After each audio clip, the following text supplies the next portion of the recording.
ప్రజావసరాలు తీరుస్తున్న Yellampalli project రాష్ట్రానికి గుండెకాయని ముఖ్యమంత్రి రేవంత్ రెడ్డి పేర్కొన్నారు. పెద్దపల్లి జిల్లా శ్రీపాద ఎల్లంపల్లి ప్రాజెక్టును పీసీసీ అధ్యక్షులు మహేష్ కుమార్ గౌడ్, నీటిపారుదల శాఖ మంత్రి ఉత్తమ్ కుమార్ రెడ్డితో కలిసి ముఖ్యమంత్రి రేవంత్ రెడ్డి సందర్శించారు. ఈ సందర్భంగా ముఖ్యమంత్రి మాట్లాడుతూ మేడిగడ్డ, అన్నారం, సుందిళ్ల బ్యారేజీలను ఒకే నైపుణ్యంతో నిర్మించారని తెలిపారు. ప్రాజెక్టులో నైపుణ్యం, నాణ్యత, నిర్వహణ లోపాలు ఉన్నాయని, అందుకే ఆ బ్యారేజీల ద్వారా నీటిని ఎత్తిపోయడం లేదన్నారు. ఆయా బ్యారేజీల నుంచి నీటిని ఎత్తిపోస్తే శ్రీపాద ఎల్లంపల్లి ప్రాజెక్టు ఉనికి ప్రశ్నార్థకమవుతుందన్నారు. భారీ వర్షాలతో పంటలు నష్టపోయిన రైతులకు పరిహారం అందిస్తామని మంత్రి శ్రీధర్బాబు తెలిపారు. భారీ వర్షాలు, వరదలతో దెబ్బతిన్న చెరువులు, కాలువలు, రహదారులు, ఇతర మౌలిక సదుపాయాలకు యుద్ధ ప్రాతిపదికన మరమ్మతులు నిర్వహించాలని అధికారులను ఆదేశించారు. రామగుండం ఎత్తిపోతలు అందుబాటులోకి రావడంతో ఏటా 3 పంటలకు సాగునీరు అందుతుందని నీటిపారుదల శాఖ మంత్రి ఉత్తమ్ కుమార్ రెడ్డి అన్నారు. అంతర్గా మండలం మురుమూర్ బ్రాహ్మణపల్లి శివారులో 75 కోట్ల రూపాయల వ్యయంతో నిర్మించిన ఎత్తిపోతలను మంత్రులు తుమ్మల నాగేశ్వరరావు, దుద్దుల శ్రీధర్బాబు, పొన్నం ప్రభాకర్, అడ్డూరు లక్ష్మణ్ కుమార్ తో కలిసి ఉత్తమ్ కుమార్ రెడ్డి ప్రారంభించారు. ధర్మారంలో 45 కోట్ల 15 లక్షల రూపాయలతో చేపట్టిన ఐటీఐ భవన సముదాయ నిర్మాణానికి ఉత్తమ్ కుమార్ రెడ్డి శంకుస్థాపన చేశారు. ఉమ్మడి కరీంనగర్ జిల్లాకు సాగునీటి స్థిరీకరణ, కొత్త ఆయకట్టు కోసం ప్రతిపాదించిన పత్తిపాక రిజర్వాయర్ డీపీఆర్ తయారీకి ప్రభుత్వం 1,10,00,000 రూపాయలు మంజూరు చేసింది. 7.78 టీఎంసీల నీటి నిల్వ సామర్థ్యంతో నిర్మించే ఈ ప్రాజెక్టులోకి ఎల్లంపల్లి నుంచి ఎత్తిపోతల ద్వారా నీటిని తరలిస్తారు. అక్కడి నుంచి నేరుగా కాకతీయ కాలువలోకి పంపిస్తారు. రేవల్లి సమీప హెడ్ రెగ్యులేటర్ ద్వారా ఎస్ఆర్ఎస్పీ D83, D86 కాలువలకు నీరు అందిస్తారు. తద్వారా ఉమ్మడి జిల్లాలో పెద్దపల్లి, మంతని, రామగుండం, ధర్మపురి, చొప్పుదండి, కరీంనగర్ అసెంబ్లీ నియోజకవర్గాల పరిధిలో 2.40 లక్షల ఎకరాలకు ఎస్ఆర్ఎస్పీ ఆయకట్టు స్థిరీకరణతో పాటుగా కొత్తగా సుమారు 10,000 ఎకరాలకు సాగునీరు సమృద్ధిగా అందించే వీలుందని అధికారులు చెబుతున్నారు. పెద్దపల్లి పట్టణ ప్రజలకు ఇక నుంచి ప్రతిరోజు తాగునీరు సరఫరా చేయాలని, ఇందుకోసం ప్రణాళిక సిద్ధం చేయాలని, తాగునీరు వృధా చేస్తే నల్లా కనెక్షన్ తొలగించాలని కలెక్టర్ కోయ శ్రీహర్ష చెప్పారు. అభివృద్ధి పనులు నాణ్యంగా ఉండాలని, పనులు 4 రోజుల్లోగా పూర్తి చేయాలన్నారు.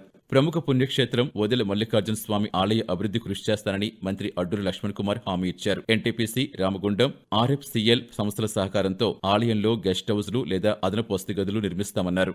ప్రతి విద్యార్థి చట్టాలపై అవగాహన పెంచుకోవాలని జిల్లా లీగల్ సర్వీసెస్ అథారిటీ కార్యదర్శి జిల్లా జడ్జి స్వప్నారాయణ సూచించారు. అందరికీ న్యాయం జరగాలని ఉద్దేశంతో అన్ని కోర్టుల్లో ఏర్పాటు చేసిన లీగల్ సర్వీసెస్ అథారిటీల ద్వారా న్యాయ విజ్ఞాన సదస్సులు నిర్వహిస్తూ చట్టాలపై అవగాహన కల్పిస్తున్నామన్నారు. అన్యాయం జరిగిన వెంటనే లీగల్ సర్వీసెస్ అథారిటీ సంప్రదిస్తే ఉచితంగా న్యాయం అందిస్తారని తెలియజేశారు. కొందరు స్వార్థం కోసం చెడు మార్గంలో నడిపిస్తున్నారని, విద్యార్థులు, యువత వాటికి దూరంగా ఉండాలని రామగుండం పోలీస్ కమిషనర్ అంబర్ కిషోర్ ఝా సూచించారు. తరచూ నేరాలు చేస్తే గ్యాంగ్ ఫైల్స్ ఓపెన్ చేయాలని రామగుండం పోలీస్ కమిషనర్ అంబర్ కిషోర్ ఝా ఆదేశించారు. అందుబాటులో టెక్నాలజీ, శాస్త్రీయ పద్ధతులు అనుసరిస్తూ కేసులు దర్యాప్తు చేపట్టాలన్నారు. మహిళలపై జరిగే నేరాల కేసుల్లో దర్యాప్తు పారదర్శకంగా చేపట్టాలని ఆయన సూచించారు.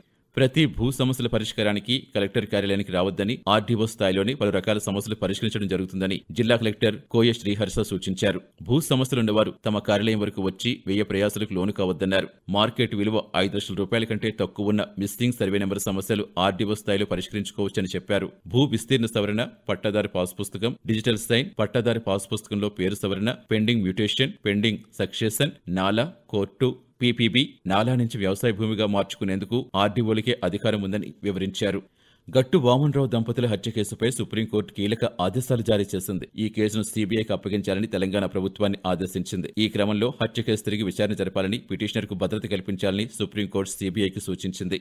గత ఏడాది జాతీయ స్థాయిలో ఉత్తమ పంచాయతీ అవార్డు అందుకున్న మంతని మండలం చెల్లపల్లి గ్రామ పంచాయతీ కార్యదర్శి రామ్ కిషోర్ ను భారత ప్రభుత్వ రక్షణ మంత్రిత్వ శాఖ, పంచాయతీరాజ్ మంత్రిత్వ శాఖ ఆధ్వర్యంలో రాష్ట్ర పంచాయతీరాజ్ మంత్రి సన్మానించారు. చెల్లపల్లి సెక్రటరీతో పాటు రాష్ట్రంలో వివిధ గ్రామ పంచాయతీలకు చెందిన మరో 5 కార్యదర్శులను సత్కరించారు.